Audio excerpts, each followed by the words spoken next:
guys, my name is Crystal. Welcome to my YouTube channel. Welcome old subscribers, welcome new. If you like my videos, please do press that like button. Please do subscribe.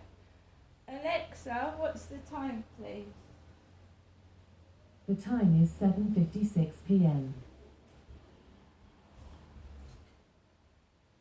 Okay guys, so I'm Crystal, the girl with the glasses, right? The girl with the glasses. It is nearly 8 p.m. and I'm sat here on my own in my flat, okay? Every second week, the guy upstairs brings his kids round to stay upstairs and they run across the ceiling, right? They run across the ceiling. But it's not, you know, once every 2 weeks, that's not bad, is it? That's okay. Why would that upset me?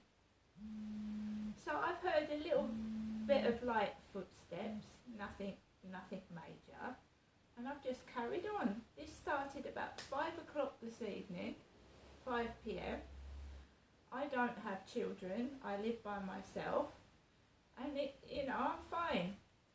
So about it must have been a bit earlier, about 6:45, I left my flat like I usually do to walk my dog Max, who is a small chihuahua, on the field. I do that every day. I've done it every day for the past 2 years.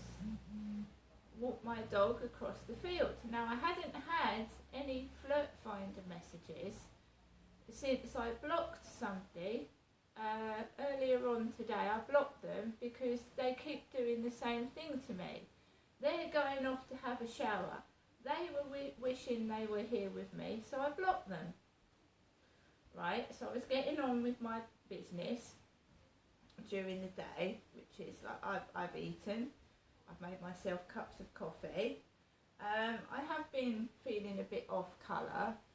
For about 2 or 3 nights I've been bitten on the field by midges, and obviously when insects bite your skin, I think my leg has got infected. One of the bites on my left leg has come out in a red lump. It's quite a big red lump and it's got a blister on top. Also, you've got to be wary they bite into your blood. Right, so I might have got an infection. I might have to go and get myself checked out by the doctor next week or the week after, whatever, because these flies could have spread something. I've been repeatedly bitten. On the back I've got 10 bites. I've got 2 or 3 bites on each leg. One bit me today, this morning. I've got bites all over me, and perhaps I've got an infection. My eye is weeping as well here. But it's just insect bites, isn't it? So I've been feeling a bit off colour since this morning. I woke up feeling off colour. We all feel ill and unwell at times. So I might get myself checked out at the doctor's. Someone coughing outside. So about 6:45, I took Max out. Okay, single woman by myself taking my dog out. Nothing unusual in that. Around the co-op area in Costa Coffee, it's always busy. People going in and out of the shops and whatnot, and I just went onto the field. There was a couple of guys on bicycles with their girlfriends going across the field that way. There was 2 black dogs on the field and 2 old men together, 2 old men talking with 2 black dogs, and I just walked around and doing what I usually do, take photographs of the sunset and just go for a walk. I wasn't angry. I mean, you can hear people upstairs, you can hear footsteps, but it isn't terrible. It's not excruciatingly noisy, no.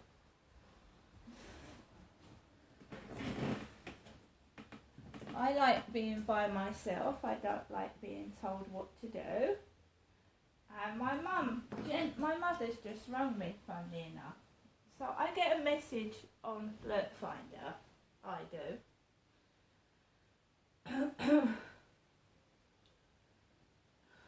So I'm waiting for it to come up. This is supposed to be from John. Now John's got a man with a cap on. And remember that I got mail from a John Rose a couple of months back. His name was John Rose, and I was getting mail from him, and he was an employee of Asda, apparently. And I gave the post back to the postman because it wasn't for me. There's no John Rose living in my flat. As I'm coming home, there's an Asda lorry coming down Corey's Road, and it goes right down to the bottom. I've never worked for Asda. I'm not very good at customer services. I don't like dealing with people, so I have never worked in a supermarket. Never, not even stacking shelves.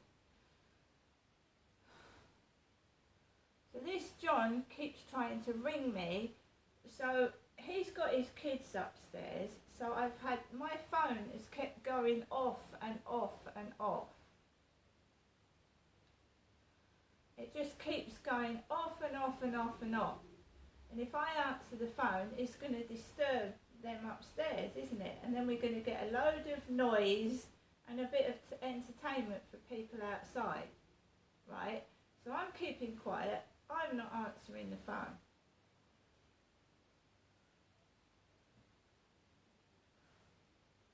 So the last thing John has said to me is, I tried ringing you, but it goes to voicemail. It's because the phone hurts my face, guys. It hurts my face. I'm not going to answer it. It's going to upset me and cause me pain. So I tell them I prefer to text. Do you prefer texting or a voice call? I said I text first. I prefer to text. So they keep ringing the phone.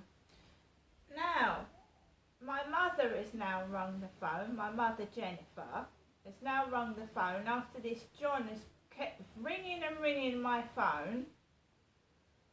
So let's listen to my mother's voicemail message.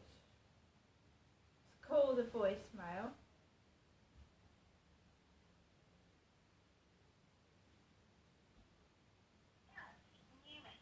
I'm eating my yogurt, by the way.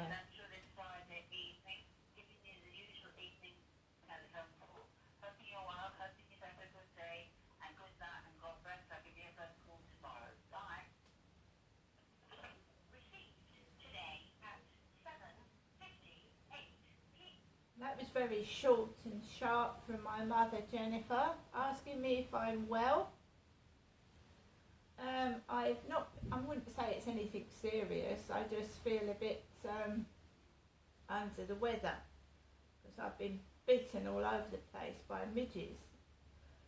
So I was on the field and there was a drone flying over my head with a light flashing on, and it buzzed near my head. And of course it's made me go, a bit deaf in my right ear, which has actually helped because I can't really hear noise anyway. Just made me go a bit deaf. It was buzzing near my head, this drone.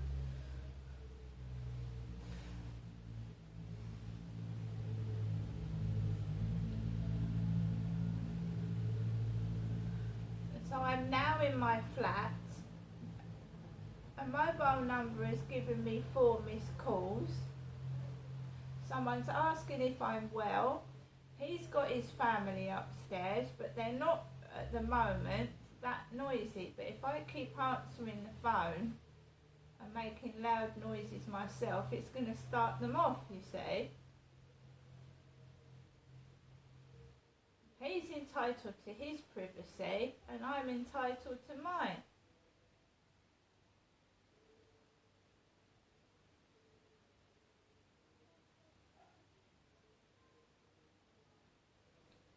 So at 26 minutes past 7, John tells me I've got an intelligent, interesting face. That's a weird thing to say to somebody, isn't it? I just find that weird.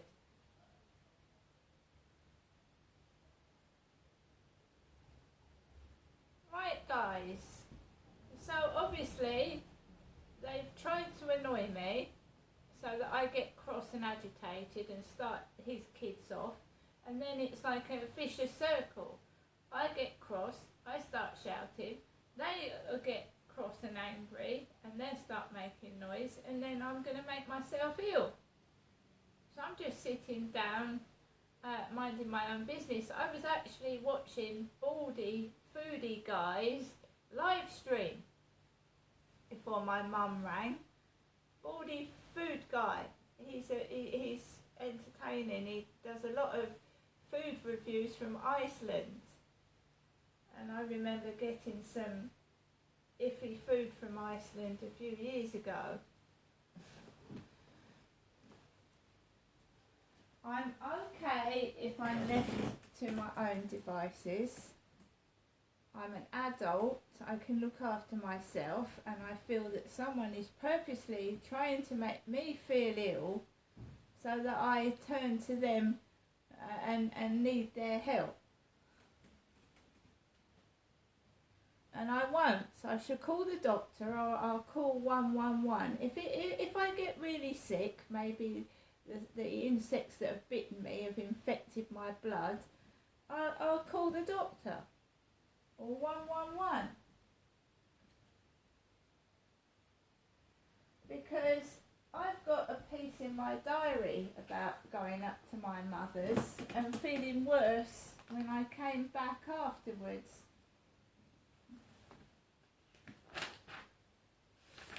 And I don't think that someone inviting me round for a cup of tea sounds like a date. It sounds like someone's granny.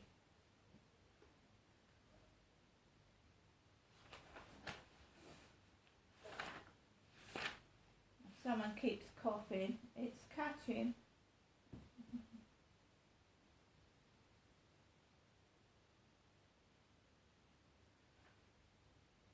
So Monday, 16th of May 2022. I got up this morning after visiting my mother Jennifer at Durrell Gardens yesterday, as she phoned up and asked me to go up there, and I'm just heating up a piece of takeaway pizza.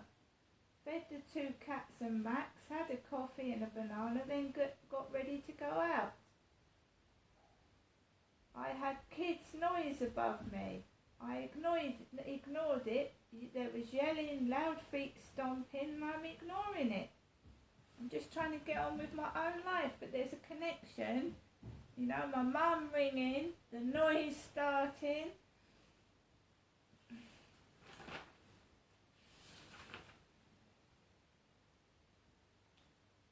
Taxi picked me up near Tenemon Close, where the large lady lives, on the corner.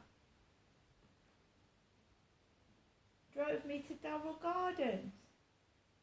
My mother was wearing a large pair of jeans folded up at the bottom, with gold glittery top on, and she had her hair in a bun. She paid the taxi driver and said she was carrying on as usual. Now, can you see why I'm not going up there?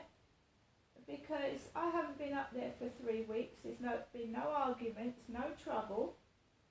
I haven't seen my mother for 3 weeks. I said there's been no arguments, no trouble. I've done nothing wrong. I've been minding my own business. So there's no need to punish me for anything that I haven't done, is there?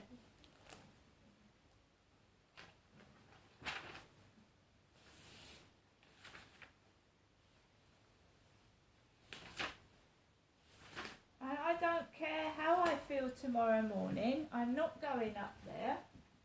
It does get monotonous. It does get boring. But I'm an adult.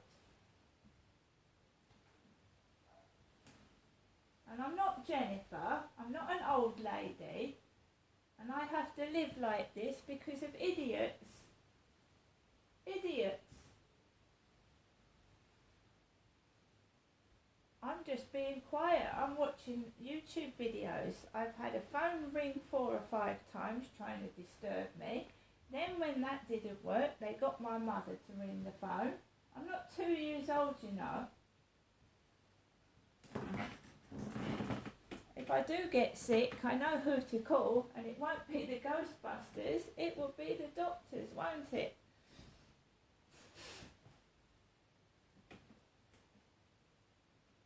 Obviously, I have been bitten considerably by, obviously, we call them mozzies, like mini mosquitoes, and they've been biting sucking my blood.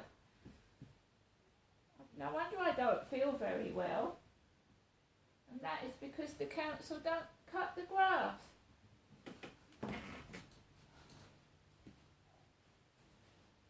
So, what was I going to say? I was watching Baldy Foodie Guy's live stream. I've been interrupted.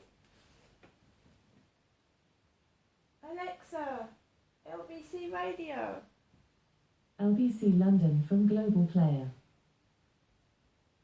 As we now know, is probably impossible apart from anything else.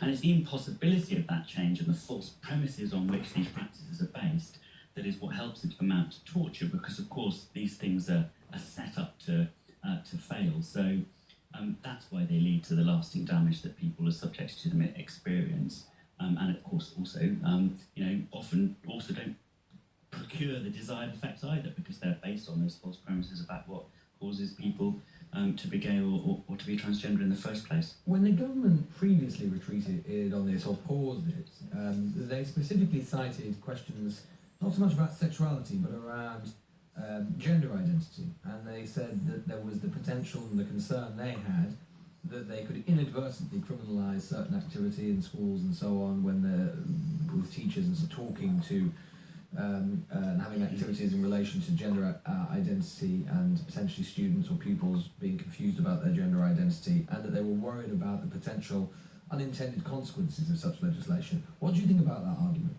I don't think that's a credible argument at all. I mean, as I've just said, what's distinctive of these practices is that they're practices designed to change people, with that being an explicit, deliberate, intended effect of these practices. And that would clearly be the framing of any statutory definition of what these conversion practices are. So I can't see any way in which that would catch the sort of open conversations or the sort of discussions, especially with young people, that might be about, their options or their changing identity or their different feelings which might resolve themselves in other ways. The conversion practices do exactly as what they're described as trying to do: convert people, change people, procure a predetermined effect, a deliberate effect. So those sorts of open conversations, whether therapeutic or whether within the home, just simply wouldn't be caught by any definition that was used in a law. And indeed, approximately 16 countries have already introduced a full Absolutely, yeah, so and it's not beyond the wit. Exactly, and I'm sure that the British government and the British Parliament is just as capable as legislators in those countries of framing proper definitions. Do you think that the government is taking LGBT rights seriously now? Well, the present government is obviously not proceeding with, for example, the agenda of the Theresa May government in implementing a broad LGBT action plan, for example. As you mentioned in your introduction, there is evidence that crimes against people on the basis of their sexual orientation are increasing, and so I think such a strategy is necessary. Humanist UK is not primarily an LGBT rights organisation. Obviously, our point is for everyone to have the maximum freedom possible to live a fulfilling life up to the limits of the rights of others. But clearly, LGBT people are increasingly constrained in that general wider goal that we want for all people in our society by circumstances.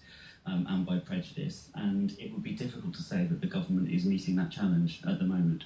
And do we have any sense, Andrew, of how widespread this practice is within the UK? I mean, it's quite increasingly common in the United States, or parts of the United States, quite a big industry over there in some ways. How common is it in the UK? It's not as common as it was. I mean, when we first started working on this over 30 years ago, it was happening in church halls, by invitation of the local bishops and so on. In fact, the former Bishop of Oxford very famously in the late 90s wrote a whole national newspaper article on why these were practices that were important to maintain for free speech and freedom of religion and people who wanted to change and so on. So it's far less widespread than it was even within the living memory of many gay people in our society. And the fact that especially the learned societies of psychologists and other therapists, the fact that they made it clear, although only within the last decade, that these practices were not medical practices, that they were pseudoscientific, has also reduced the scope for public offering, public advertising of these services.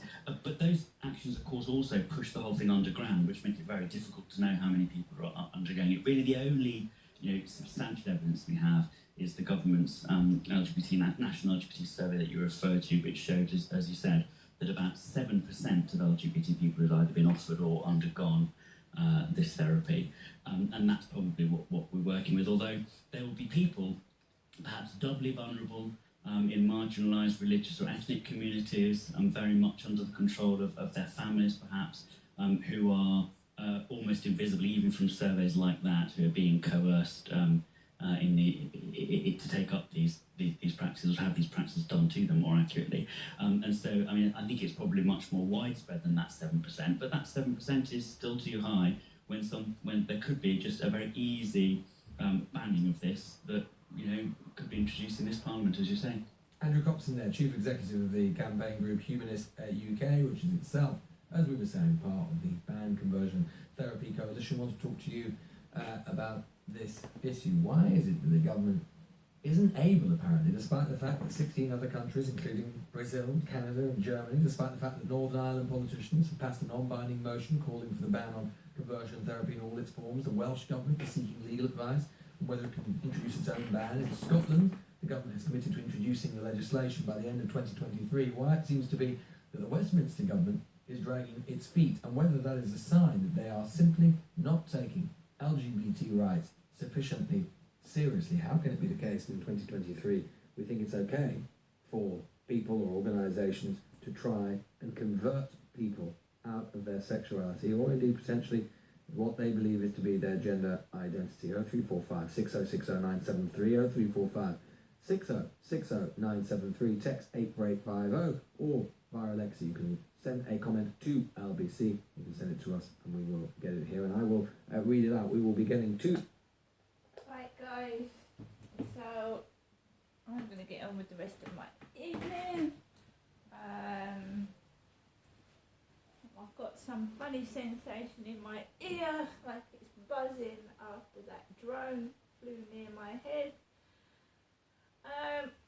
Some of it deaf, got a bit of echo in my right ear. I don't know about anybody else, but that one of those people speaking sounded like a weird Colin Firth. It sounded like a strange version of Colin Firth, a famous, very good actor. It sounded like a weird version of him speaking. Well, it did to me anyway, that's what it sounded like. So guys, have a great weekend and I'll see you later.